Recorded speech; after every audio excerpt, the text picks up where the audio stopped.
Morning to you all. हम लोगों की चर्चा चल रही थी सामाजिक विभाजन की राजनीति पर, और सामाजिक विभाजन की राजनीति पर चर्चा करते हुए हमने कहा कि 3 फैक्टर हैं जो सामाजिक विभाजन की राजनीति के परिणामों को प्रभावित करते हैं। एक फैक्टर है लोगों में अपनी पहचान के प्रति आग्रहशीलता, assertiveness for their identity among the. और मैंने कहा था कि अपनी आइडेंटिटी के प्रति हमारे 2 प्रकार के अप्रोचेज हो सकते। अगर हम इस बात को समझते हैं कि हर इंडिविजुअल मल्टीपल आइडेंटिटी के साथ जीता है, अगर वह इसको लेकर अवेयर है और उसकी अहमियत से अवेयर है, तो ऐसी स्थिति में देखेंगे आइडेंटिटी पॉलिटिक्स जो है कंस्ट्रक्टिव रोल प्ले करता है समाज में। वह कोऑर्डिनेशन और कोऑपरेशन के रास्ते में ऑब्स्टेकल नहीं बनता, खतरा नहीं बनता। लेकिन यदि हम अपनी स्पेसिफिक आइडेंटिटी के प्रति ज्यादा असर्टिवनेस प्रदर्शित करते, अपनी विशिष्ट पहचान के प्रति हम ज्यादा आग्रहशीलता प्रदर्शित करते हैं, और हमारी जो मल्टीपल आइडेंटिटी है उससे इतर, उस मल्टीपल आइडेंटिटी से जुड़े हुए कंसर्न, उससे जुड़े हुए रोल और रिस्पॉन्सिबिलिटी को हम इग्नोर करते हैं, उनके प्रति इग्नोरेंट होते, तो ऐसी स्थिति में आइडेंटिटी के प्रति, स्पेसिफिक आइडेंटिटी के प्रति हमारा वह अप्रोच जो है वह समाज में कंस्ट्रक्टिव की बजाय डिस्ट्रक्टिव रोल प्ले करेगा। दूसरी बात हमने कही थी, आइडेंटिटी पॉलिटिक्स के प्रति पॉलिटिकल पार्टी के क्या अप्रोचेज हैं, ये भी बहुत मायने रखते। अगर पॉलिटिकल पार्टी के लिए आइडेंटिटी पॉलिटिक्स का मतलब या आइडेंटिटी पॉलिटिक्स के मायने वोट बैंक की राजनीतिक तक सीमित हैं,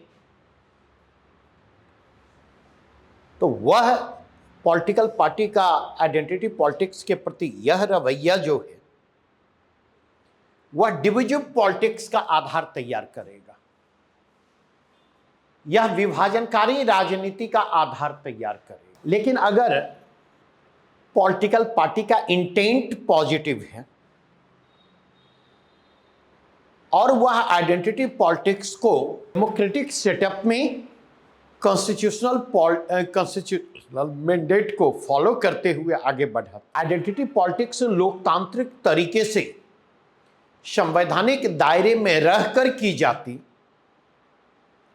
तो वह आइडेंटिटी पॉलिटिक्स जो है, वो पहचान की वह राजनीति जो है समाज को भी समावेशी बनाएगी, और पहचान की वह राजनीति को भी समावेशी बनाएगी। अदरवाइज, मैंने मेजोरिटेरियन पॉलिटिक्स का हवाला देते हुए कहा था, हमने बहुसंख्यकवादी राजनीति का हवाला देते हुए कहा था कि वह किस प्रकार नेशनल यूनिटी और इंटीग्रिटी के लिए खतरा बन सकती है, बन जाती।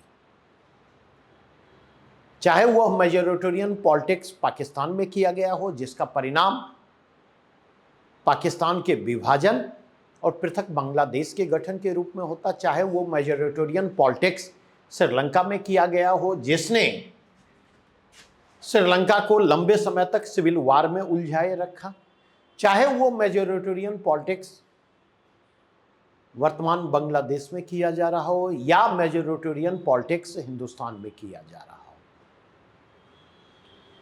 देर सवेर यह मेजोरिटेरियन पॉलिटिक्स, यह बहुसंख्यकवादी राजनीति जो है वो क्या करेगी, तो देर सवेर यह बहुसंख्यकवादी राजनीति जो है वो डैमेज करेगी, नेशनल यूनिटी और इंटीग्रिटी के लिए, राष्ट्रीय एकता और अखंडता के लिए खतरा बनेगी।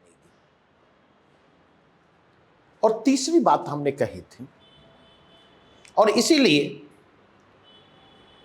पहचान की राजनीति करने वाले जो राजनीतिक दल हैं, उनकी यह जिम्मेवारी बनती है कि वे आइडेंटिटी पॉलिटिक्स को पॉलिटिक्स ऑफ हैट्रेड का फॉर्म ना दें। वे आइडेंटिटी पॉलिटिक्स करते हुए किसी स्पेसिफिक कम्युनिटी को टारगेट ना करें, किसी विशिष्ट समुदाय को पर निशाना ना साधें। वह उनके विरुद्ध, विशेष समुदाय के विरुद्ध राजनीति नहीं होनी चाहिए। अर्थात पहचान की यह राजनीति जो है किसी दूसरे समुदाय की किसी कीमत पर, किसी दूसरी पहचान की कीमत पर आगे नहीं बढ़ाई जानी। अब इसी के कंटेक्स्ट में हम बात करें, तीसरी बात हमने कही थी सरकार का रवैया। क्योंकि अगर आप देखें तो सरकार का रवैया जो है वह भी पहचान की राजनीति को प्रभावित करता है।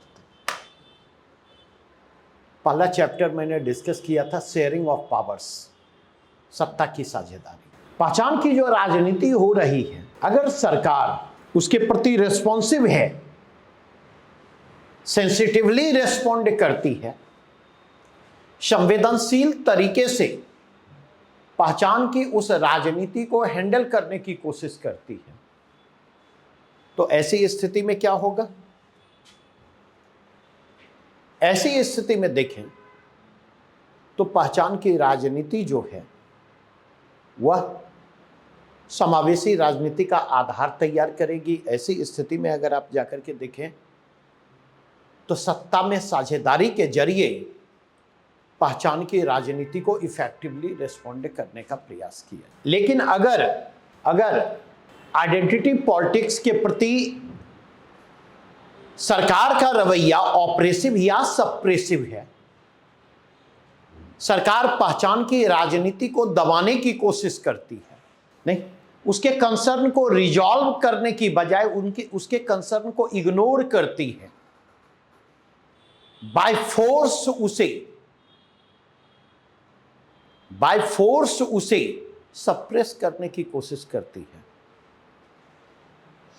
तो कहीं न कहीं देर सवेर पहचान की यह राजनीति भी क्या करती है? पहचान की वह राजनीति जो है वो डिविजिव फॉर्म ग्रहण करती है, विभाजनकारी स्वरूप ग्रहण करेगी, और उसका परिणाम अंततः कानून और व्यवस्था के लिए ही नहीं, समाज के लिए भी, राजनीति के लिए भी, और राष्ट्रीय परिप्रेक्ष्य में एकता और अखंडता के लिए भी वो विभाजनकारी साबित होगी, खतरा साबित। अब जिस चैप्टर की बात मैं कर रहा हूं, एनसीईआरटी क्लास 10 का चैप्टर 4 है ना, क्लास 10। इस चैप्टर में अगर आप जाकर के देखें तो इस चैप्टर में पहचान की राजनीति को, सामाजिक विभाजन की राजनीति को, politics of social division, politics of identity, इसको 3 कंटेक्स्ट में, एक इसके जेंडर के कंटेक्स्ट हैं, दूसरे इसके कास्ट के कंटेक्स्ट हैं, और तीसरे इसके रिलीजन के कंटेक्स्ट। और आज हम किसको डिस्कस करने जा रहे हैं? पहचान की राजनीति के जो लैंगिक संदर्भ हैं,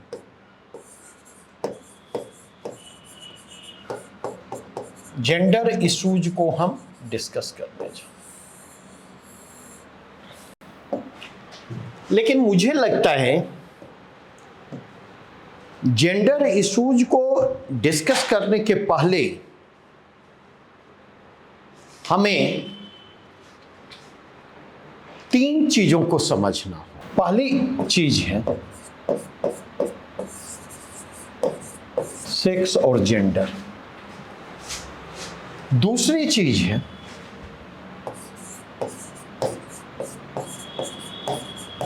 पितृसत्ता, पितृसत्तात्मक ढांचा या पितृसत्तात्मक सोच, ठीक है। और तीसरा टर्म है, वह क्या है? श्रम विभाजन। Division of labour. और एक और टर्म इस चैप्टर पर आने के पहले मैं आपके साथ डिस्कस करूंगा। इसमें चर्चा है पश्चिमी उदारवादी चिंतन की, western liberal thought, western liberal thought.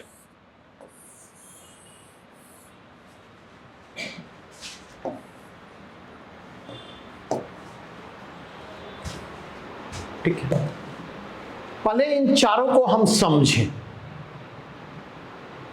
और इन चारों को समझने के बाद आगे बढ़ेंगे।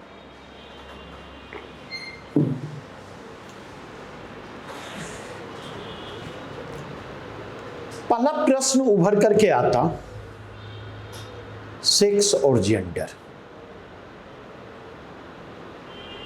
आप में से कोई इस फर्क से परिचित है?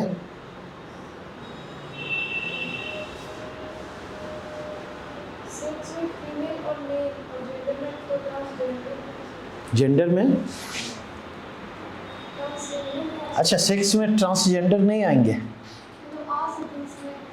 तो फिर अंतर क्या रह गया?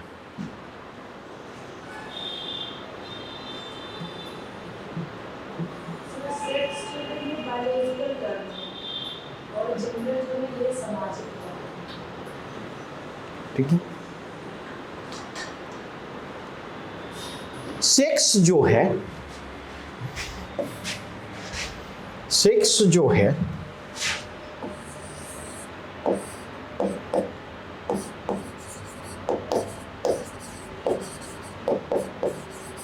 बायोलॉजिकल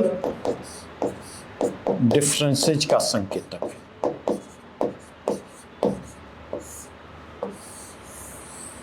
यह बायोलॉजिकल टर्म है। ठीक है,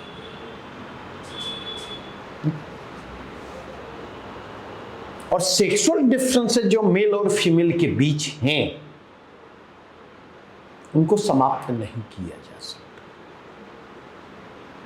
बायोलॉजिकल डिफरेंसेस को ना समाप्त किया जा सकता है, ना उनको समाप्त करने की जरूर। हाथ चलाते रहिएगा केवल। बायोलॉजिकल डिफरेंसेस को ना समाप्त किया जा सकता है, ना समाप्त किए जाने की जरूरत है।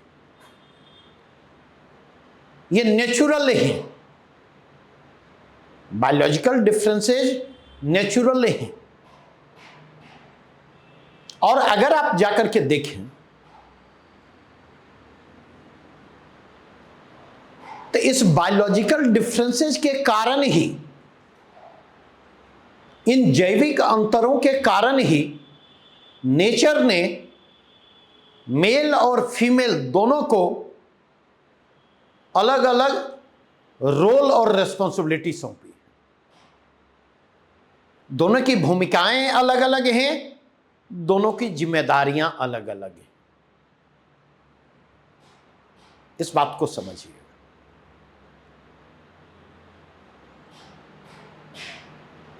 और अगर आप देखें तो उसकी भूमिका और उसकी जो जिम्मेदारी है उसके अनुरूप अगर आप देखें तो उनकी प्रकृति भी है, उनकी प्रकृति भी निर्धारित हुई और उसी के अनुरूप उनका स्वभाव भी निर्धारित हुआ। इतनी बातें स्पष्ट हुई। कभी मौका मिले, रुचि हो, और रुचि रखनी चाहिए, रुचि रखिए, टेस्ट को डाइवर्सिफाई कीजिए, टेस्ट को डाइवर्सिफाई कीजिए। मौका मिले तो एक बुक पढ़िए, men are from Mars, women are from Venus. Men are from Mars, women are from Venus. ठीक है, ये बुक मेल और फीमेल साइकोलॉजी पर है। इस बुक में स्त्री का मनोविज्ञान क्या होता और पुरुष का मनोविज्ञान क्या होता ये बतलाया गया है, और दोनों के मनोविज्ञान के फर्क को रेखांकित किया गया है। हम में से अधिकांश लोग उस फर्क को नहीं समझते, हम उस फर्क को नहीं समझते, और अगर उस फर्क को हम समझें तो कंजुगल लाइफ की 90% समस्याओं का समाधान मिल जाएगा। 90% समस्याओं की बात कर रहा है।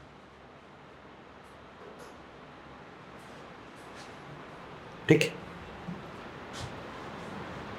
कल रात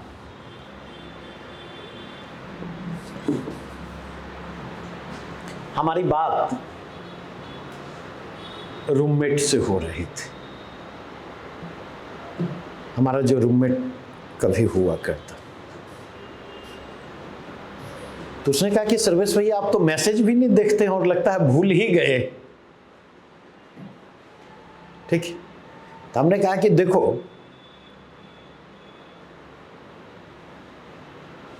मैं याद एक ही स्थिति में करता किसी को, ठीक है, और वह स्थिति क्या है, जब एकदम नॉर्मल लाइफ चल रहा होता है। जब नॉर्मल लाइफ नहीं चल रहा हो तो मैं अपने सेल्फ में अपने को क्लोज कर लेता, बंद कर लेता हूं, और तब तक बंद रहता हूं जब तक कि वे आउट नहीं निकाल लेता। यह पुरुष की प्रकृति है। पुरुष जब समस्याओं से जूझता है तो वो अपने सेल्फ में खुद को बंद कर लेता है, वह अपने को खुद तक सीमित कर लेता है। उस चैलेंजेस को प्रॉपरली रिस्पॉन्ड करना उसके सामने सबसे महत्वपूर्ण होता है। महिलाएं पूछेंगी क्या हुआ, तो वो कहेगा कुछ नहीं। महिलाएं उसकी व्याख्या करेंगी जरूर कुछ ऐसा है जो हमसे छुपा रहा है। यह पुरुष की प्रकृति। स्त्री की प्रकृति है, वो शेयर करना चाहती।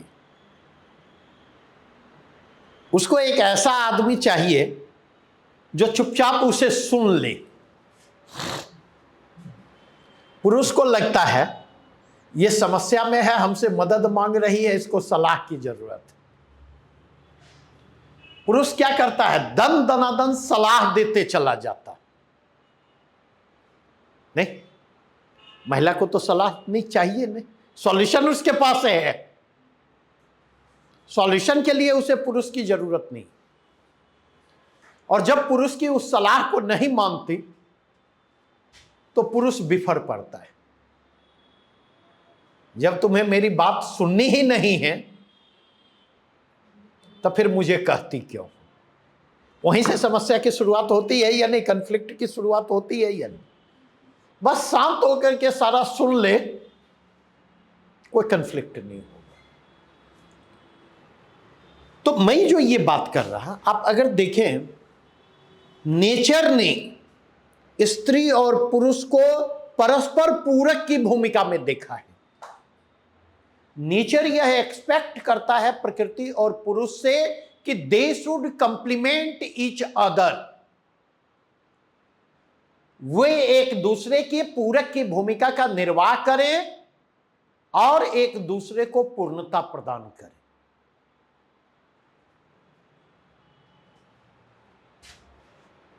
अगर आप देखें, ये जो कंप्लीमेंट्री रोल है, ये जो इंटरडिपेंडेंसी है मेल और फीमेल की, उसकी बायोलॉजिकल संरचना भी इस इंटरडिपेंडेंसी को पुष्ट करती है। और अगर आप जाकर के देखें तो उसकी प्रकृति भी, उसका नेचर भी, उसका टेम्परामेंट भी इसे पुष्ट करता हुआ। और इसीलिए कंक्लूसिवली इस बात को समझें, ना बायोलॉजिकल डिफरेंसेस चिंता का विषय है, ना बायोलॉजिकल डिफरेंसेस चिंता का विषय होना चाहिए। हम उसको समाप्त नहीं कर सकते, नहीं। अगर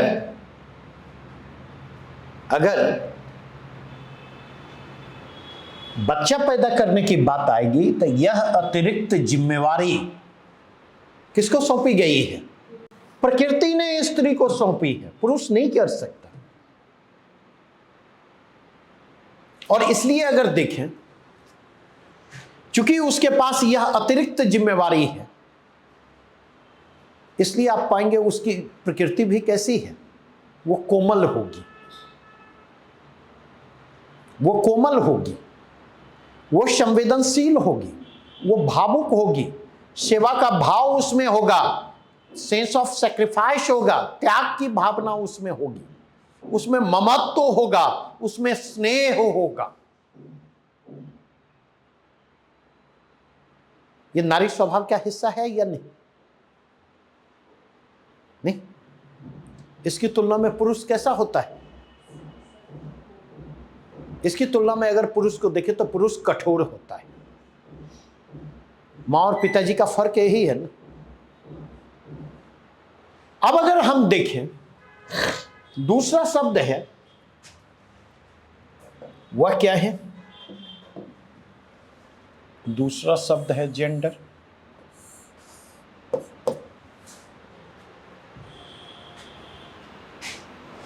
जेंडर जो है यह इसके संदर्भ सामाजिक सांस्कृतिक होते हैं।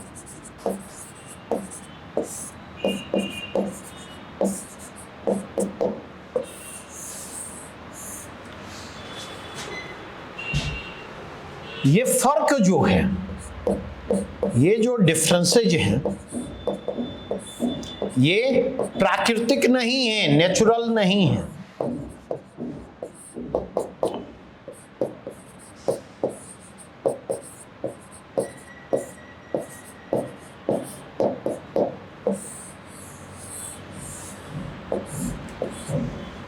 जेंडर डिफरेंसेज जो है वो नेचुरल नहीं है, वो अननेचुरल है, ये आर्टिफिशियल हैं, ये आर्टिफिशियल हैं, कृत्रिम हैं।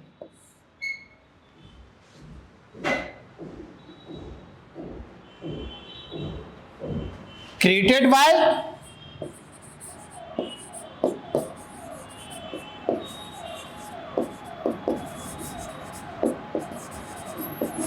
Society and culture.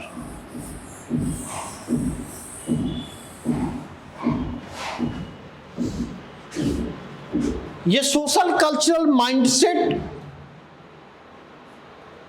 द्वारा क्रिएटेड है। इसका मतलब समझ में आया या नहीं? बताइए। जब मैं कह रहा हूं कि सेक्सुअल डिफरेंसेस जो हैं वो नेचुरल हैं,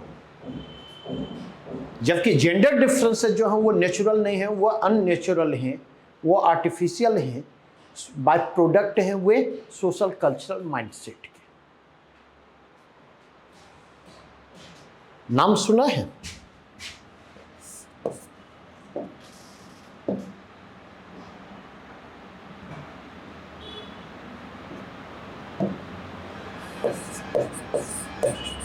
सिमोन द बुआ।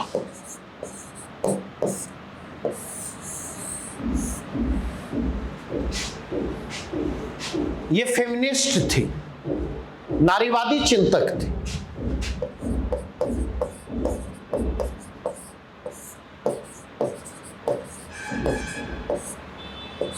और इनकी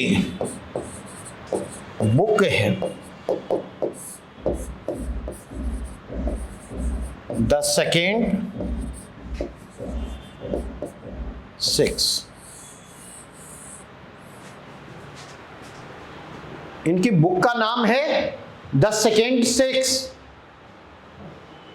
हिंदी में प्रभा खेतान ने इसका अनुवाद किया है स्त्री उपेक्षिता के नाम से।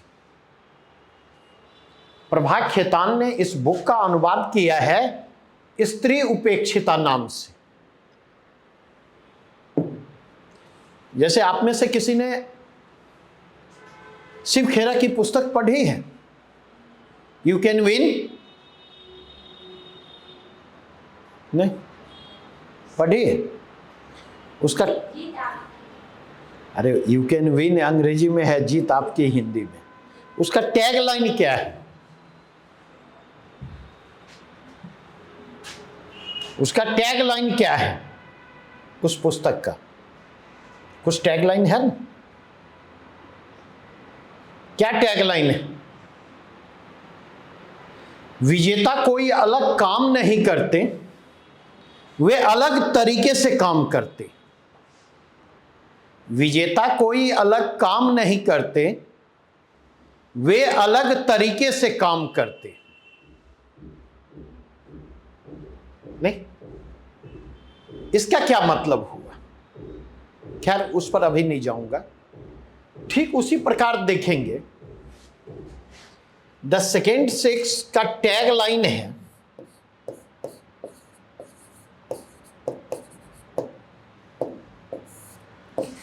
स्त्रियां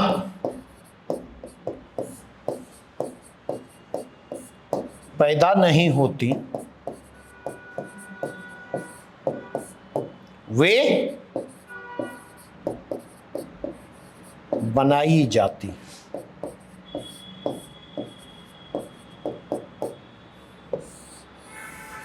Women are not born. Women are not born. They are made. इसका मतलब समझ में आया? Women are not born. They are made. इसका मतलब यह है कि पैदा कौन होता है?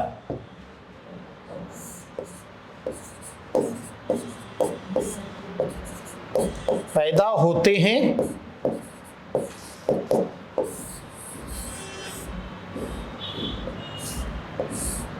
नर और मादा। पैदा होते हैं नर और मादा।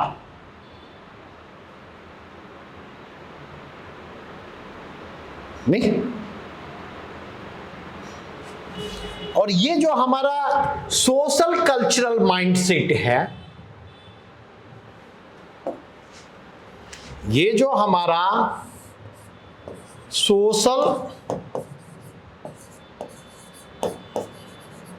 कल्चरल माइंडसेट है, या क्या करता? नर को किस में तब्दील कर देता है? तो यह नर को मर्द में तब्दील कर देता, पुरुष में तब्दील कर देता है,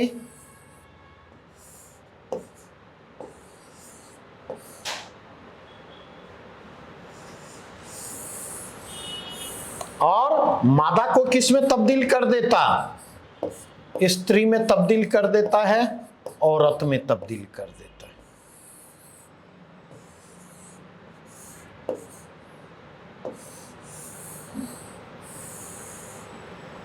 समझिए इस चीज को, और बड़ी आसानी से आप इसको समझ सकते हैं। इसके लिए कहीं भटकने की जरूरत नहीं पड़ेगी। इसके लिए कहीं भटकने की जरूरत नहीं पड़ेगी, बड़ी आसानी से इसको समझ सकते।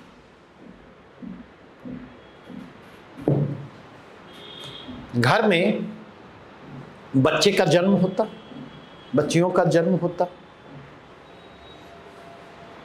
जब जन्म होता है,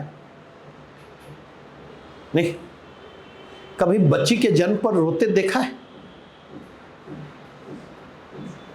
हाँ, घर में बेटी का जन्म हुआ और अचानक जो है टिहुक पारने की आवाज सुनाई पड़ी हो, ऐसा लगा हो क्या हो गया, कौन मर गया है। कभी ऐसा सुनने का मौका नहीं मिला क्या? हाँ, तो मुझे लगता है आपकी तुलना में मैं पिछड़े हुए समाज से हूं। मैंने वो टिहुक सुनी है, नहीं, मैंने वो टिहुक सुनी है, रोने की आवाज सुनी है। और अगर आप जाकर के देखें तो हमारे धर्म शास्त्र में पुत्री के जन्म को दुख का कारण भी बतलाया गया।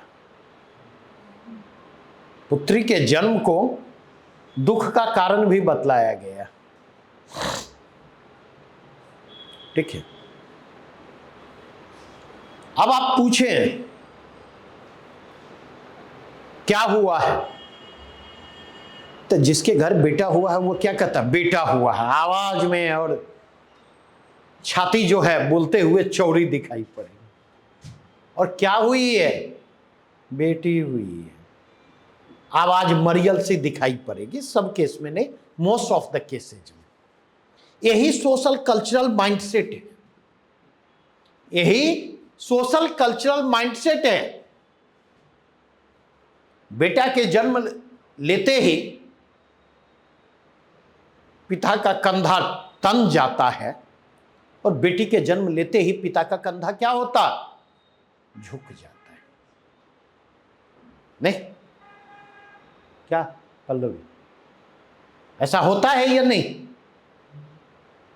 अब जो हमें समझना है यहां पर, नहीं, बचपन में आप लोगों को क्या मिला होगा खिलौने के रूप में? बंदूक ला के दिए होंगे, कार ला करके दिए होंगे, गधा ला के दिए होंगे मां पिताजी। नहीं, देखिए कंडीशनिंग किस तरह होती है। बेटी अगर है तो गुड़िया ला करके दिया जाएगा, नहीं, क्रीम श्रृंगार के सामान ला करके दिए जाएंगे, किचन सेट ला करके दिया जाएगा। ऐसा होता है या नहीं? और बेटा अगर है तो बंदूक ला करके दिया जाएगा, गदा ला करके दिया जाएगा। ये कंडीशनिंग है, नहीं? बेटी को शुरू से जैसे जैसे बड़ी होने लगेगी, ऐसे मत बोलो, ऐसे मत चलो, ऐसे मत करो, घर के बाहर नहीं जाओ, उससे बात मत करो, इतने बजे तक घर वापस आ जाओ, अकेले मत जाओ। और बेटे को क्या करते? खुली छूट दे देते, नहीं? और इतनी खुली छूट दे देते कि वो छूटे साउंड में तब्दील हो जाता है। यही कंडीशनिंग है, यही कंडीशनिंग है, नहीं? परिवार से लेकर समाज तक, समाज से लेकर स्कूल और कॉलेजों तक। आज तक कभी किसी को यह नसीहत देते सुना है कि तुम लड़का हो, ये मत पहनो, ये मत पहनो, ऐसे मत करो? नहीं। लेकिन लड़कियां अगर कुछ पहनती हैं तुरंत घर वाले भी रोकते हैं, स्कूल में भी रोका जाता, कॉलेज में भी रोका जाता। मेरी बातें समझ रहे हैं या नहीं? मतलब हमारा सोशल कल्चरल माइंडसेट ऐसा है जो हर स्टेप पर उनको यह एहसास दिलाता है कि तुम लड़की हो। और यही कंटेक्स्ट है जब सिमोन द बुआ कहती हैं स्त्री पैदा नहीं होती, स्त्रियां बनाई जाती हैं, स्त्रियां गढ़ी जाती। अब बातें स्पष्ट हुई? तो ये अंतर आपने समझा। जब लैंगिक मसले की बात करते, जब लैंगिक मसले की बात हम करते तो हमारा कंटेक्स्ट होता जेंडर इश्यूज की तरफ। जब लैंगिक विभेद की बात करते हमारा इशारा जेंडर डिस्क्रिमिनेशन की ओर होता, जेंडर डिफरेंसेज की ओर होता। हम वहां पर बायोलॉजिकल डिफरेंसेस को समाप्त करने की बात नहीं करते। बायोलॉजिकल डिफरेंसेस को, जो मेल और फीमेल के बीच है, हम उसको निगेट नहीं करते। हम निगेट किसको करते हैं? हम निगेट करते हैं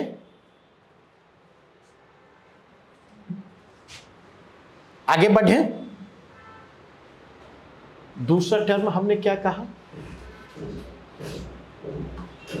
दूसरा टर्म हमने कहा पितृसत्ता।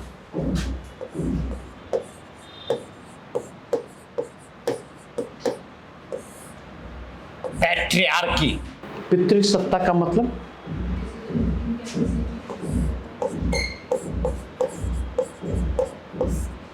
पिता की सत्ता,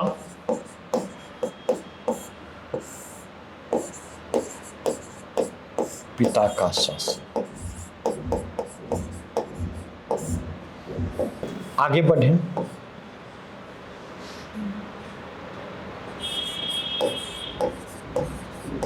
महिला की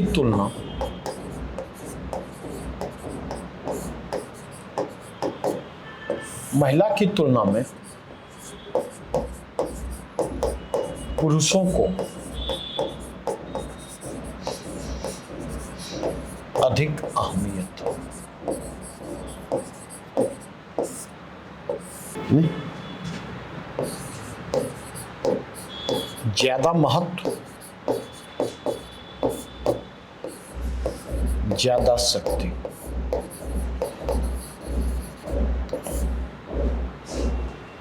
ज्यादा महत्व, ज्यादा शक्ति, ये चीजें आपको दिखेंगे। पितृसत्ता क्या करती है? पुरुषों के लिए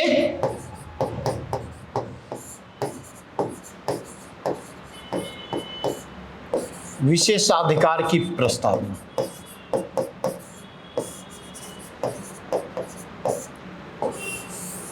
प्रिविलेजेज फॉर मेल, नहीं, संसाधनों पर अधिकार,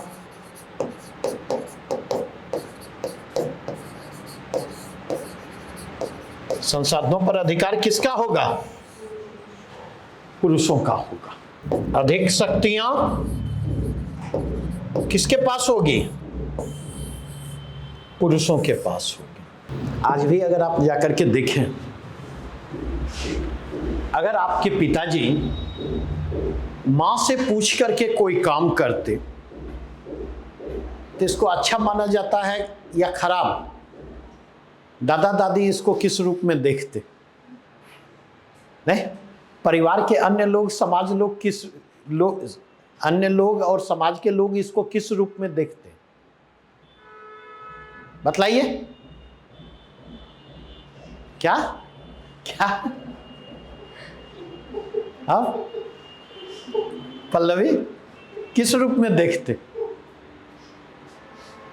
और थोड़ा सा बदल दूं, अगर आपके चाचा चाची ही, अगर आपके चाचा ही चाची से पूछ करके करते हर काम, या उनको भरोसे में लेके करते हैं, तो आपके ही मां पिताजी उसकी व्याख्या किस रूप में करते?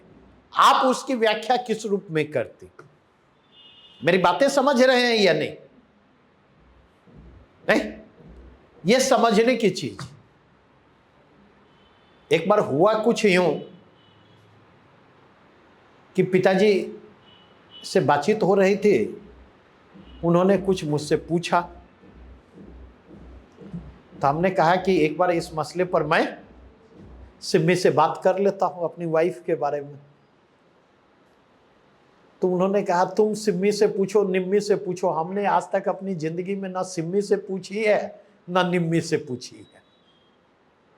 बातें समझ रहे हैं या नहीं? तो कहने का तात्पर्य यह है कि अगर आप यहां पर जाकर के देखेंगे तो निर्णय प्रक्रिया में किसकी? पैट्रियार्की में देखेंगे, जहां पर पैट्रियार्कल माइंडसेट एग्जिस्ट करेगा। अगर वहां पर जाकर के देखें तो डिसीजन मेकिंग ऑथोरिटी किसके पास होगी? फीमेल के पास नहीं होगी। डिसीजन मेकिंग ऑथोरिटी मेल के पास होगी। सत्ता और शक्ति का संकेंद्रण, concentration of power, concentration of authority जो है वो किसके हाथों में होगा? मेल के हाथों में होगा। मेरे पिताजी का एक पेट लाइन हुआ करता था। अब समझिए, बड़ी आसानी से इसके जरिए, क्योंकि अपना उदाहरण देने से आप मुझे नहीं रोक सकते ना। हाँ, अपने आपके घर की बात करूं तो थोड़ी सी मुश्किल होगी एक्सेप्ट करने में। तो वो अक्सर कहा करते थे कि इस पूरे गांव में दो ही मर्द हैं, एक मैं और दूसरा मेरा चेला डोमिया। डोमी बाबा एक थे, उनके शिष्य थे। बोले इस पूरे गांव में दो ही मर्द हैं। और मर्द होने की उनकी परिभाषा क्या थी? जबकि लिबरल थे, प्रोग्रेसिव थे, सब कुछ थे, लेकिन माइंडसेट पैट्रियार्कल था। तब मर्द होने की परिभाषा क्या थी उनके हिसाब से? और जितने मर्द थे जब कमा करके लाते तो कमाई को बीवी के हाथ में देते, और सुबह अगर चाय पीने के लिए भी जाना होता, मुंह तो धो के बीवी के सामने खड़े हो जाते, 2 रुपया दीजिए ना, चाय पीने जा रहे हैं। नहीं? और इन लोगों ने रिसोर्सेज पर कंट्रोल अपने हाथों में रखा, और रिसोर्सेज पर कंट्रोल अपने हाथों में रखने का मतलब है पावर और अथॉरिटी को अपने हाथों में रखना, और यही मर्दानगी की निशानी बनकर आती। तो अगर इस कंटेक्स्ट में देखें तो आज भी हमारे समाज की सोच क्या है? पैट्रियार्कल है, पितृसत्तात्मक सोच है। हमारी सोसाइटी के स्ट्रक्चर को देखें, हमारे सामाजिक ढांचे को देखें, हमारे पारिवारिक ढांचे को देखें। सामाजिक और पारिवारिक ढांचा क्या है? पैट्रियार्कल है। मुखिया पति सरपंच पति की संकल्पना सुनी है ना? चेयरमैन पति की संकल्पना सुनी है ना? कि जब बिहार में पंचायत चुनाव 2000 में शुरू हुए तो 1/3 सीटें जो है महिलाओं के लिए आरक्षित थी। नीतीश जी जब आए तो एकल पदों पर भी आरक्षण की व्यवस्था लागू की, और उस विमेन रिजर्वेशन के परसेंटेज को लोकल सेल्फ बॉडी में 33 से 1/3 से बढ़ा करके क्या कर दिया? 50% कर दिया। नहीं, अब महिलाएं मुखिया बनने लगी, अब महिलाएं सरपंच बनने लगी, अब महिलाएं चेयरमैन बनने लगी। नहीं, तो उनका काम केवल अधिकांश जगहों पर सिग्नेचर करना होता था। उनकी रोल और रिस्पॉन्सिबिलिटी किनके द्वारा फुलफिल की जाती थी? उनके पुरुष सहकर्मियों के द्वारा। वो बेटा हो, वो पति हो, वो भाई हो। मेरी बातें समझ में आई? और इसी के कंटेक्स्ट में आप देखेंगे मुखिया पति और सरपंच पति की संकल्पना जो है उभर करके सामने आती। आज भी अगर आप जाकर के देखें, घर का मुखिया कौन होता है? हमारे परिवार का ढांचा क्या है? पारिवारिक ढांचे की बात करें, फैमिली स्ट्रक्चर देखें, पैट्रियार्कल है। और पैट्रियार्कल स्ट्रक्चर का मतलब क्या है? इस पैट्रियार्कल स्ट्रक्चर का मतलब क्या है? इस पैट्रियार्कल स्ट्रक्चर का मतलब यह है, मुखिया कौन होगा?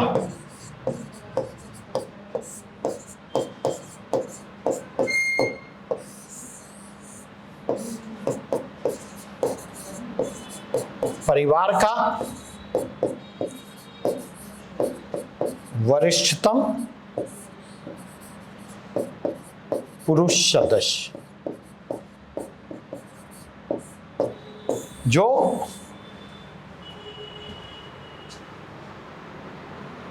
एल्डेस्ट मेल मेंबर है, वही परिवार का मुखिया होगा। नहीं, पिताजी अगर गुजर गए तो परिवार का मुखिया कौन बनेगा? सबसे बड़ा बेटा। मां नहीं बनेगी, भले ही मां मौजूद हो। निर्णय प्रक्रिया किसके हाथों में केंद्रित होगी? निर्णय प्रक्रिया मुखिया के हाथों में केंद्रित होगी, और निर्णय प्रक्रिया में यह कलेक्टिव नहीं होगी, कलेक्टिव डिसीजन मेकिंग नहीं, सबकी भूमिका नहीं। और ये सब चीजें ध्यान रखें। आपको अभी लग रहा होगा ये सारी चीजें ऐसे में जरूरत होंगी, यहां तो 30 सेकंड में 1 मिनट में शब्दों को रेफर करके भी आगे बढ़ा जा सकता था, लेकिन अगर मैं आपके साथ डिस्कस कर रहा हूं तो मैं इसको एक अपॉर्चुनिटी के रूप में ले रहा, ताकि होलिस्टिक मैनर में एक समझ आपकी विकसित की जा सके। इतनी बातें स्पष्ट हुई नहीं? अब अगर इसके कंटेक्स्ट में देखें, निर्णय प्रक्रिया यहां केंद्रीकृत होगी,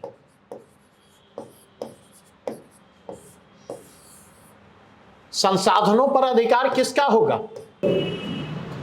पैट्रियार्की का मतलब समझ में आया? पैट्रियार्कल स्ट्रक्चर का मतलब समझ में आया? पैट्रियार्कल माइंडसेट का मतलब समझ में आया? और इन तमाम स्तरों पर महिलाएं क्या हैं, महिलाओं की भूमिका क्या है?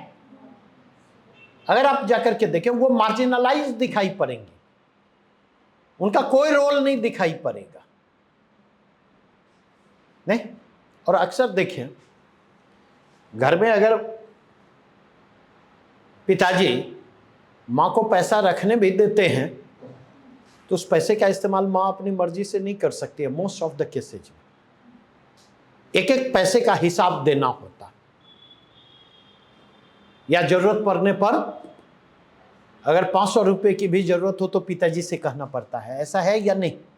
और जवाब देना पड़ता, सेटिस्फाई करना पड़ता है। जैसे आप अगर मांगेंगे तो आपको उनको सेटिस्फाई करना होगा कि आखिर इसकी जरूरत क्यों है। तो इस बात को समझने की कोशिश करें। क्लियर? कोई डाउट? अब अगर हम यहां से मूव करें, अब हम किसकी बात कर रहे हैं? श्रम का विभाजन।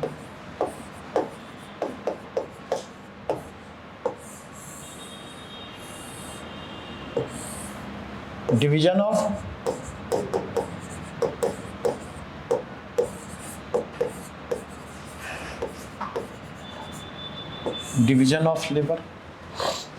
घर में खाना तो पिताजी बनाते होंगे, क्या? आज बनाए। क्या? आज बनाए। कितने पिताजी? तो 3 में खा। अरे कितने पिताजी? प्रश्न अगला है मेरा।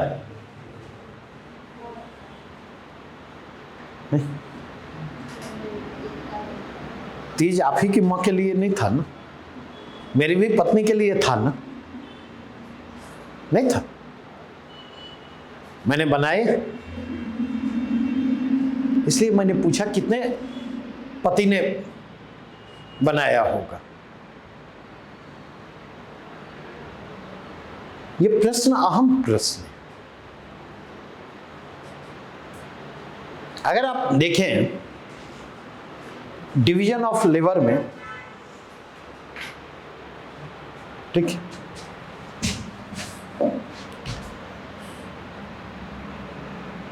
हाउस हस्बैंड को लेकर के समाज का नजरिया कैसा है?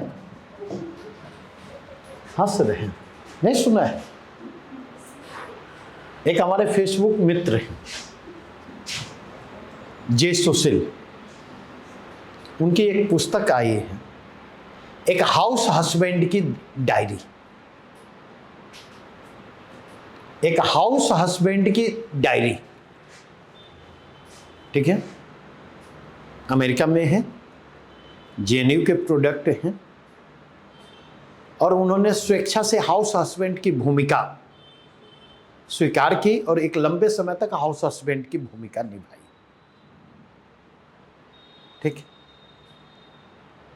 नहीं, ये सुनते होंगे पत्नी क्या करती है? हाउसवाइफ है। नहीं, कभी महिला से किसी को पूछते देखे हैं हस्बैंड क्या है, और महिला ने जवाब दिया हो कि हाउस हस्बैंड है? तो डिवीजन ऑफ लेबर है, सारा खेल यही का है। अगर आप देखें हमारे परिवार में, हमारे समाज में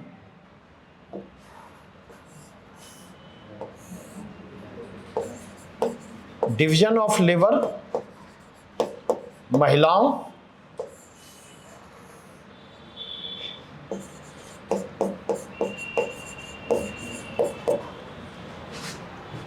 और डिवीजन ऑफ लेबर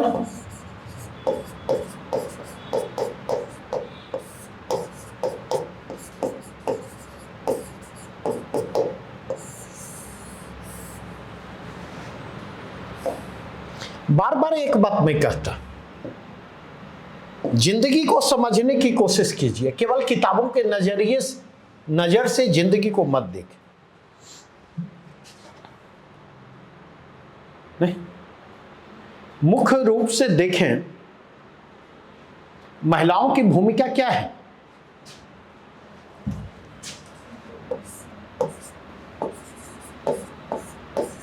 घर के भीतर, घर के भीतर अगर आप देखें तमाम जिम्मेवारियों का निर्वाह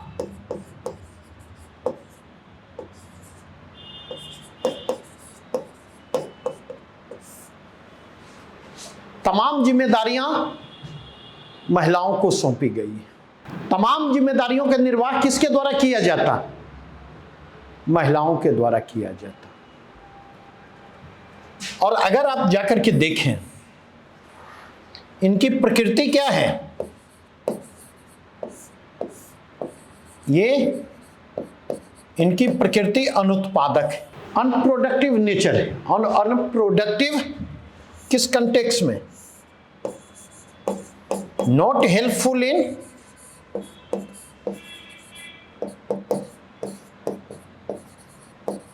अर्निंग, ये अर्थोपार्जन में सहायक नहीं है। पुरुषों के संदर्भ में अगर आप जाकर के देखें, घर के बाहर की जिम्मेदारियां,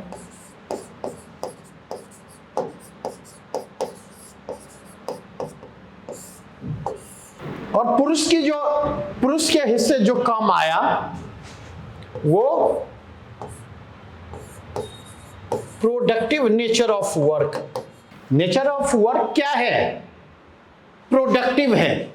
और नेचर ऑफ वर्क प्रोडक्टिव क्यों है?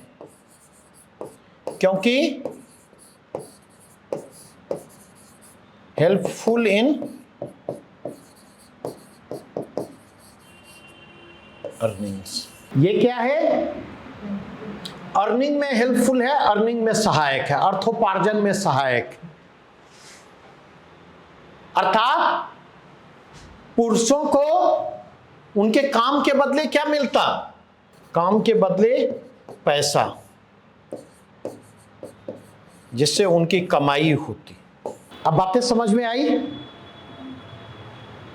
नहीं? अब गौर करेंगे एक और चीज। नहीं, आप क्या पाएंगे? वर्तमान बदलाव क्या है?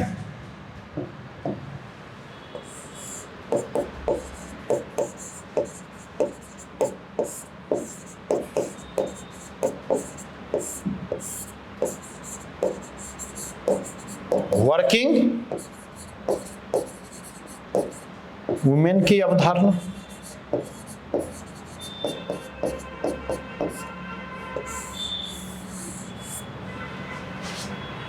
वर्किंग वुमेन की अवधारणा। और हम यह समझे वर्किंग वुमेन की जो अवधारणा सामने आई, तो क्या महिलाओं की घरेलू जिम्मेवारियां कम हुई? तो अगर आप जाकर के देखें, घरेलू जिम्मेवारियां यथावत है। अब फिर एक बुक का रेफरेंस मैं दूंगा और थोड़ा सा पढ़ने की आदत डालें, ठीक है? बुक का नाम है, जैनेंद्र का उपन्यास है कल्याणी। कल्याणी और कल्याणी उपन्यास की खासियत क्या है? तो कल्याणी जो है पेशे से डॉक्टर है, ठीक है। उसका पति और उसके ससुराल वाले ये चाहते हैं कि वो डॉक्टरी के पेशे को भी जारी रखे और घर चलाने में आर्थिक सहयोग करे। And at the same time Kalyani से यह भी अपेक्षा की जाती है कि वो हाउसवाइफ की तमाम जिम्मेदारियों का निर्वाह करे। दोनों एक साथ संभव नहीं है। कल्याणी के पति और उसके ससुराल वालों को दोनों चाहिए। वह अपने पति से कहती है कि तुम दो में से एक चुन के मुझे दे दो। अगर तुम चाहते हो कि मैं हाउसवाइफ की जिम्मेदारी का निर्वाह करूं तो मुझे किससे मुक्त करो? घर चलाने में आर्थिक सहयोग देने से मुक्त करो। मैं हाउसवाइफ की जिम्मेदारी निभाने के लिए तैयार हूं। और अगर तुम चाहते हो कि घर चलाने में मैं आर्थिक सहयोग करूं तो हाउसवाइफ की जिम्मेदारियों से मुक्त कर दो, मैं घर चलाने में सहयोग करूंगा। लेकिन यहां तो दोनों भी चाहिए, चोखा भी चाहिए, मुरमुर भी चाहिए। और परिणाम क्या होता? कल्याणी मानसिक रूप से विक्षिप्त हो जाती है। मानसिक विक्षिप्तता का वह शिकार हो जाती है। आप इस चीज को समझें, आप इस बात को समझें कि कल के डेट में नहीं, एसडीएम और डीएसपी बन गई इसका यह मतलब नहीं है कि किचन की चिंता से मुक्त हो जाएंगे। ऐसा नहीं है कि किचन संभालने में पति मदद करेंगे, बच्चे को संभालने में पति मदद करेंगे, भूल जाइए। और थोड़ी बहुत अगर मदद मिल जाती है, बेचारा बहुत भला आदमी है, थोड़ी बहुत मदद मिल जाती है तो उसको बोनस समझिएगा, अपेक्षा मत कीजिएगा, नहीं तो कष्ट होगा। अरे से यहां जितने लोग बैठे हुए हैं कल कंपीट कर जाते तो उनको कैसी पत्नी चाहिए होगी? हाउसवाइफ नहीं चाहिए होगी, वर्किंग वाइफ चाहिए होगी। क्योंकि जिंदगी से जो अपेक्षाएं हैं हमारी, नहीं, मौसम की जिंदगी से जो अपेक्षाएं हैं अपनी कमाई की बदौलत तो पूरी नहीं होगी, और न दूल्हे की कमाई की बदौलत पूरी होगी। उन अपेक्षाओं को पूरा करना है। अब किसी एक से नहीं, दोनों को कमाना होगा। Sharing of financial responsibility, economic responsibility, ये मस्ट है। नहीं, लेकिन आप लोगों को पत्नी भी वर्किंग चाहिए होगी। और कैसी पत्नी चाहिए होगी? नहीं, तो ऐसी पत्नी चाहिए जो सुबह जब ऑफिस जाने लगे ना, सो के उठे, और सो के उठने के बाद आपको बेड टी भी दे दे, बच्चों को तैयार करके स्कूल भी भेजे, आपके जाने तक नाश्ता आपके सामने परोसे, दिन का टिफिन तैयार करके आपके हाथ में मुस्कुराते हुए सौंप दे, और फिर ऑफिस जाए। दिन भर ऑफिस की जिम्मेवारियों का निर्वाह करे, वापस घर जब आप आए, बेल बजाएं, नहीं तो मुस्कुराती हुई दरवाजा खोले, लगे आप ही की प्रतीक्षा दिन भर कर रही थी और चेहरे पर उसके पूरा फ्रेशनेस हो। नहीं, आपको पानी ला करके दे, चाय ला करके दे, नाश्ता ला करके दे, आपके बैग जगह पर रखे, आपके कपड़े जगह पर रखे। नहीं, उधर बच्चे को उनके नाश्ते का भी प्रबंध करे, बच्चे को पढ़ाने का भी काम करे, फिर रात का डिनर भी तैयार करे, सबको डिनर भी खिलाए। और सारा काम करने के बाद जब वह बेड पर जाती है तो बेड पर जाने के बाद फिर पूरे फ्रेशनेस के साथ आपके लिए उपलब्ध भी है। नहीं तो इतना काम तो मशीन भी नहीं कर सकता, एक स्त्री कहां से करेगी। और इसमें तक कुतक हुआ नहीं, और भी एक्सपेक्टेशन है। ऑफिस के फ्रस्ट्रेशन को घर जब आप लेकर के आते, उस फ्रस्ट्रेशन को उतारते हैं तो वो बर्दाश्त भी करें, कभी कभार गाली गलौज कर दे मार बैठे तो वो भी बर्दाश्त करे। तो ये कल्याणी, आज की कल्याणी पहले की तुलना ज्यादा विभत्स स्थिति में पहुंच चुकी है। इस चीज को समझ, और इसके मूल में मौजूद क्या है, जिस पैट्रियार्कल माइंडसेट की बात मैं कर रहा हूं, पुरुष खाना बनाएगा, पुरुषों का काम बच्चे के लालन पालन की जिम्मेवारी निभाना है। गजब इसकी पत्नी है, अपेक्षा करती है अपने ये करेगी और अपेक्षा करती है कि बच्चे को गोद में लेकर के जो है हस्बैंड खिलाता रहे, बाहर घुमाता रहे। ये बातें सुनी है या नहीं सुनी? नहीं। और इतना सारा कुछ करने के बावजूद पति को क्या लगता है, हम ऑफिस से काम करके लौटे हैं, नहीं अरे ये तो दिन भर घर पर आराम ही करती है, कि क्या है, अरे 3 आदमी का खाना बनाना कितना, थोड़ा साफ सफाई कितना समय लगता है। इस सोच से आप रूबरू होते हैं या नहीं? नहीं। और ऊपर से पत्नी कुछ डिमांड रख दे तो क्या सुनने का मौका मिलता है, बैठे बैठे पिंगल पड़ती है, 2 पैसा कमा के दिखाओ तब पता चलेगा।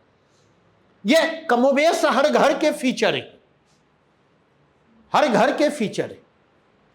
और पुरुषों की चालाकी देखिए, पैट्रियार्कल माइंडसेट वाला जो सोशल स्ट्रक्चर है, हमारा जो पैट्रियार्कल सोशल कल्चरल माइंडसेट है, उसकी खासियत देखें। खासियत क्या देखेंगे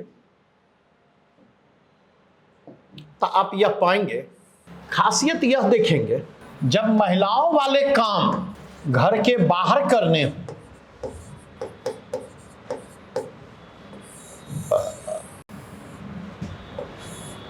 जिनसे कमाई हो,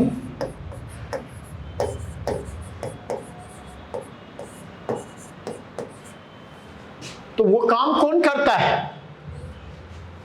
ये पुरुषों के जिम्मे।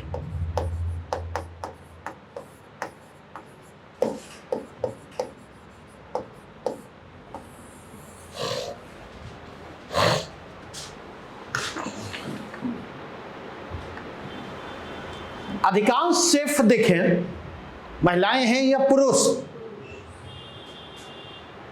घर का किचन महिलाएं संभालती हैं, लेकिन बड़े बड़े होटल और रेस्टोरेंट के किचन किनके द्वारा संभाले जाते? पुरुषों के द्वारा संभाले जाते। घर में कटाई बुनाई सिलाई का काम कौन करते हैं? घर में कटाई बुनाई सिलाई का काम स्त्रियां करती हैं। और घर के बाहर कटाई बुनाई सिलाई का काम करना हो, वो किनके जिम्मे है? मतलब जहां पर भी इकोनॉमिक अर्निंग संभव है, उन तमाम कामों को, वे तमाम काम पुरुषों के जिम्मे आपको दिखाई पड़ेंगे। और जो अनप्रोडक्टिव नेचर के हैं, जो डायरेक्ट अर्निंग में सहायक नहीं, वे काम किसके कंधे पर हैं? महिलाओं के कंधे। एक कहावत सुनी होगी, बिन घरनी घर भूत का डेरा। सुनी है कहावत? नहीं नहीं। मां अगर 1 सप्ताह के लिए मायके चली जाए, 1 सप्ताह के लिए मां मायके चली जाए, तो बच्चों को भी दिन में तारे दिखने लगते हैं और पिताजी को भी दिन में तारे दिखने लगते हैं। ऐसा होता है या नहीं होता? ऐसा होता है या नहीं होता? नहीं। तब उसकी अहमियत समझ में आती नहीं। लेकिन जब तक घर में मौजूद है, आसानी से उपलब्ध है। इसलिए इस बात को समझे, यह मनुष्य की प्रकृति है। जो चीजें हमें सहज ही उपलब्ध होती, जो चीजें आसानी से उपलब्ध होती, उसके मोल हम नहीं समझ पाते, उसके मोल हम नहीं समझ पाते।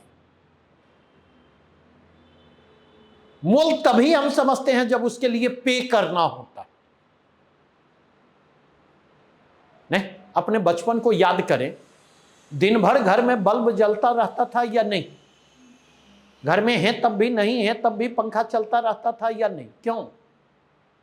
या तो बिजली बिल नहीं लगता था या बिजली बिल फिक्स होता था, 30 रुपया 50 रुपया, नहीं?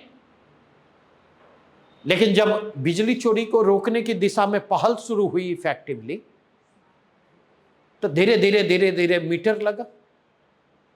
मीटर में भी देखिए बिल 6 महीना, साल भर, 2 साल पर आता था।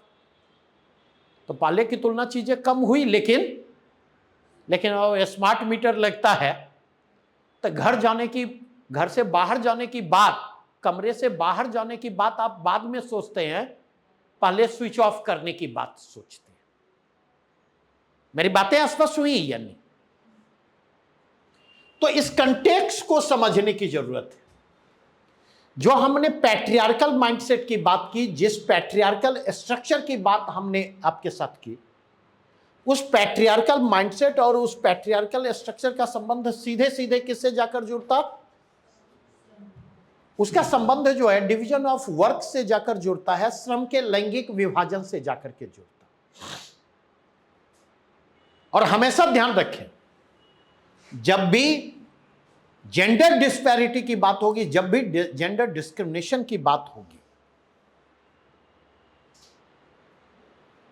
जब जेंडर डिस्क्रिमिनेशन को रिस्पॉन्ड करने की बात होगी, जेंडर डिस्पैरिटी को रिस्पॉन्ड करने की बात होगी, तो उसके लिए आवश्यकता किस बात की होगी?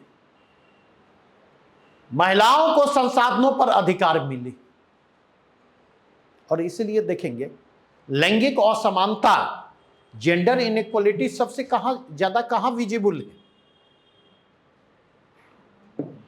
सबसे ज्यादा विजिबल है मिडिल क्लास में।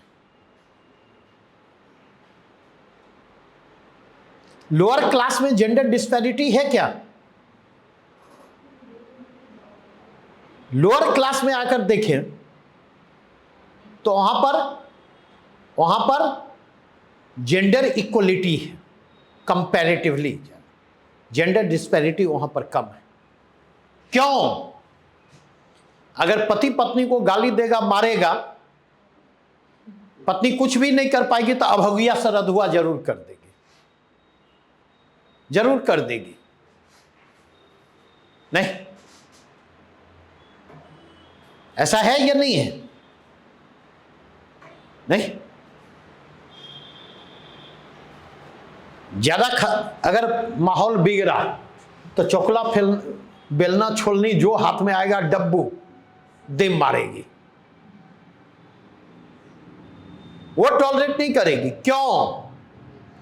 क्योंकि वो उस तरह से आर्थिक रूप से अपने पति पर निर्भर नहीं है, और ना उसका पति उसे वह आर्थिक सुरक्षा उपलब्ध करवा पाने में समर्थ। आप इस बात को समझें, ना वो उस रूप में पति पर आर्थिक रूप से निर्भर है, और ना उसका पति उसे उस रूप में आर्थिक सुरक्षा उपलब्ध करवाने में समर्थ है। अगर आप जाकर के देखें, अर्थोपार्जन में, इकोनॉमिक अर्निंग में उसकी महत्वपूर्ण भूमिका है महिला की। दूसरे के घर जाकर के झाड़ू पोछा बर्तन करके अर्निंग करे, दूसरे के खेतों में काम करके अर्निंग करे, या डिफरेंट तरीके से वो अर्निंग करे, अर्निंग में उसकी महत्वपूर्ण भूमिका। और अर्निंग में महत्वपूर्ण भूमिका है तो निर्भरता कम है और संसाधनों पर उसका कंट्रोल भी होगा। बातें स्पष्ट हुई या नहीं? नहीं? इसलिए आप देखें, मिडिल क्लास में डिवोर्स होता है नहीं? कंपनसेशन की बात होती है, कंपनसेशन की बात होती है। कंपनसेशन क्यों? मेंटेनेंस की बात होती है। इकोनॉमिक सेफ्टी सिक्योरिटी के लिए, क्योंकि वो डिपेंडेंट नहीं। कभी लोअर क्लास में डिवोर्स सुना है? वहां डिवोर्स नहीं होता। वहां क्या होगा? फलना की बीवी भाग गई उसके साथ, फलना की बीवी उसको छोड़ दी। मतलब इस चीज को समझें और उसके भीतर के तथ्यों तक पहुंचने की कोशिश करें। और हमेशा ध्यान रखें, जब तक इकोनॉमिक अर्निंग में भूमिका नहीं होगी तब तक रिसोर्सेज पर कंट्रोल नहीं होगा। जब तक रिसोर्सेज पर कंट्रोल नहीं होगा तब तक डिसीजन मेकिंग ऑथोरिटी नहीं होगी, डिसीजन मेकिंग में रोल नहीं होगा। और जब तक ऐसा नहीं होगा तब तक आप जेंडर इक्वलिटी की कल्पना नहीं कर सकते, जेंडर पैरिटी की बात नहीं कर सकते। बातें स्पष्ट हुई? चौथा टर्म क्या था?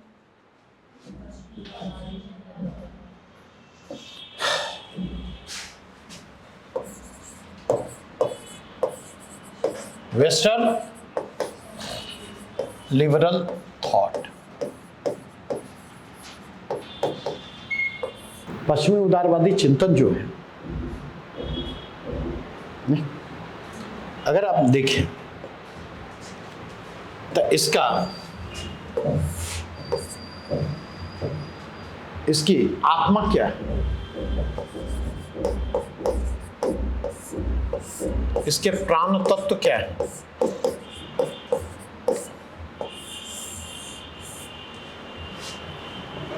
इसके आत्मा क्या है, इसके प्राण तत्व क्या है? इस चीज को समझो। तो यहां पर बात है लिबर्टी की, इक्वलिटी की,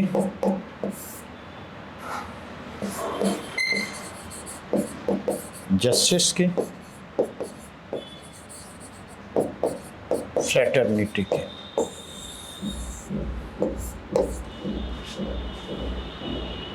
यहां पर बात है स्वतंत्रता की, यहां पर बात है समानता की, यहां पर बात है न्याय की, यहां पर बात है बंधुत्व की। यह मांग किसके द्वारा की गई?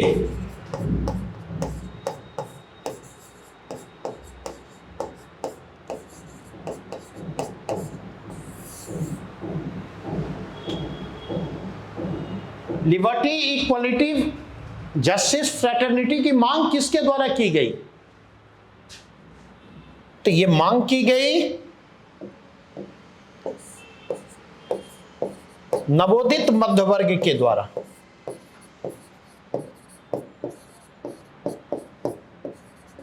न्यूली इमर्ज मिडिल क्लास के द्वारा।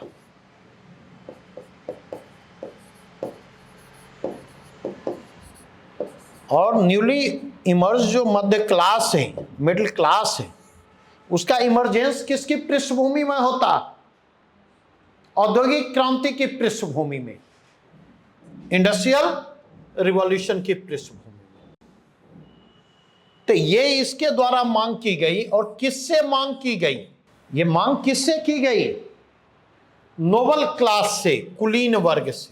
ये जो मिडिल क्लास है इंडस्ट्रियल रिवॉल्यूशन से बेनिफिटेड है, तो इसके पास रिसोर्सेज तो है, इकोनॉमिक रिसोर्सेज हैं, लेकिन इकोनॉमिक रिसोर्सेज होने के, और यह इकोनॉमिक रिसोर्सेज का होना इसे वर्कर क्लास से अलग करता। बातें समझ में आई? लोअर क्लास से अलग करता है। लेकिन सोशली पॉलिटिकली यह भी डिप्राइव्ड है लोअर क्लास की तरह। मिडिल क्लास जो एलिट क्लास है, नोबल क्लास है, वह इसके साथ इक्वलिटी के साथ ट्रीट नहीं करता है। वह इसे अनइक्वल ट्रीटमेंट देता, अपने बराबर का दर्जा नहीं देता। तो इसके द्वारा यह मांग की गई। लेटर फेज में जो है, अगर आप देखें लेटर फेज में क्या पाते?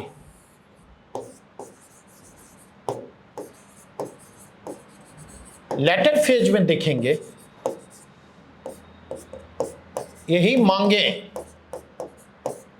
महिलाओं के द्वारा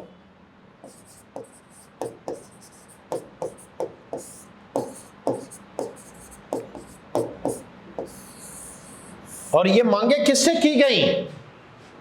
महिलाओं के द्वारा ये मांगे किससे की गई? पुरुषों से। नारी स्वतंत्रता की बात आई,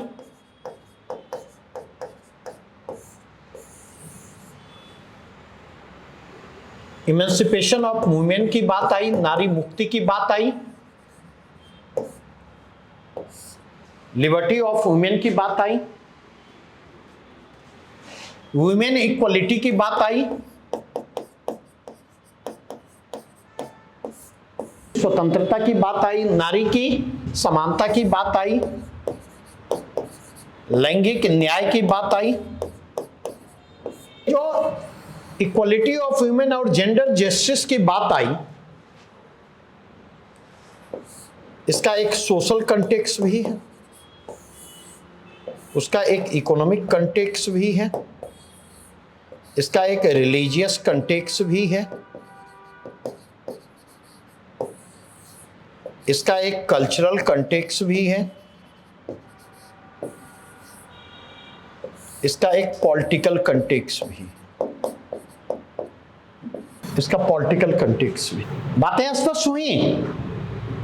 और अगर आप जाकर के देखें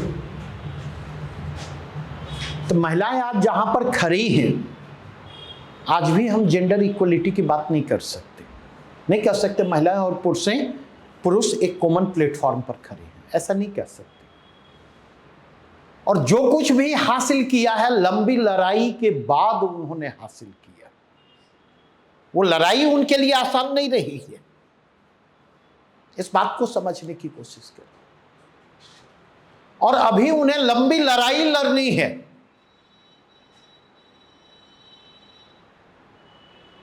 मैंने पहले भी उदाहरण देते हुए कहा, आप इस बात से अंदाजा लगा लें कि न्यूजीलैंड पहला देश था जिसने महिलाओं को मताधिकार प्रदान किया। अमेरिका में महिलाओं को वोटिंग राइट प्राप्त करने में कितने साल लग गए? 144 साल लग गए, 45 साल। अंदाजा लगा ली, 1776 से 1920। कितनी लंबी लड़ाई उन्हें लड़नी पड़ी होगी। संविधान ने थ्योरेटिकली भले नारी स्वतंत्रता, नारी समानता की बात संविधान में की गई हो, नहीं? लेकिन अगर आप जाकर के देखें तो हाजी अली दरगाह में महिलाओं को प्रवेश के लिए, शनि सिंगनापुर मंदिर में महिलाओं को प्रवेश के लिए, सबरीमाला मंदिर में महिलाओं को प्रवेश के लिए संघर्ष करना पड़ा। और एक लंबी न्यायिक लड़ाई के बाद उन्हें हाजी अली दरगाह में प्रवेश दिया गया, शनि सिंगनापुर मंदिर में प्रवेश दिया गया और उन्हें सबरीमाला मंदिर में प्रवेश दिया गया। यह लड़ाई आसान नहीं रही। यह लड़ाई आसान नहीं रही है। आज भी अगर आप जाकर के देखें, नहीं, महिलाओं का जो मेंस्ट्रुएशन साइकिल होता, पीरियड का जो समय होता, नहीं, घर के भीतर भी उन्हें पूजा पाठ से रोक दिया जाता है या नहीं? उनके साथ ट्रीटमेंट देखें तो इसलिए हमने कहा कि अभी महिलाओं को लंबी लड़ाई लड़नी है। जहां पर आपको दिख भी रहा है महिलाओं को स्वतंत्रता मिली है, महिलाओं को समानता मिली है, उनके साथ जस्टिस हो रहा है, वहां पर उस स्वतंत्रता के लिए, उस समानता के लिए, उस जस्टिस के लिए वो पुरुषों की कृपा पर निर्भर है। नहीं? मतलब पुरुष बड़े गर्व से सीना ठोक कर कहते हैं कि हमने अपने घर में महिलाओं को ये स्वतंत्रता दी है। नहीं, कभी ये कहते सुना है कि बेटों को ये स्वतंत्रता दी? लेकिन बेटियों को यह स्वतंत्रता दी। कितने गर्व से यह कहा जाता है, यह अधिकार दिया।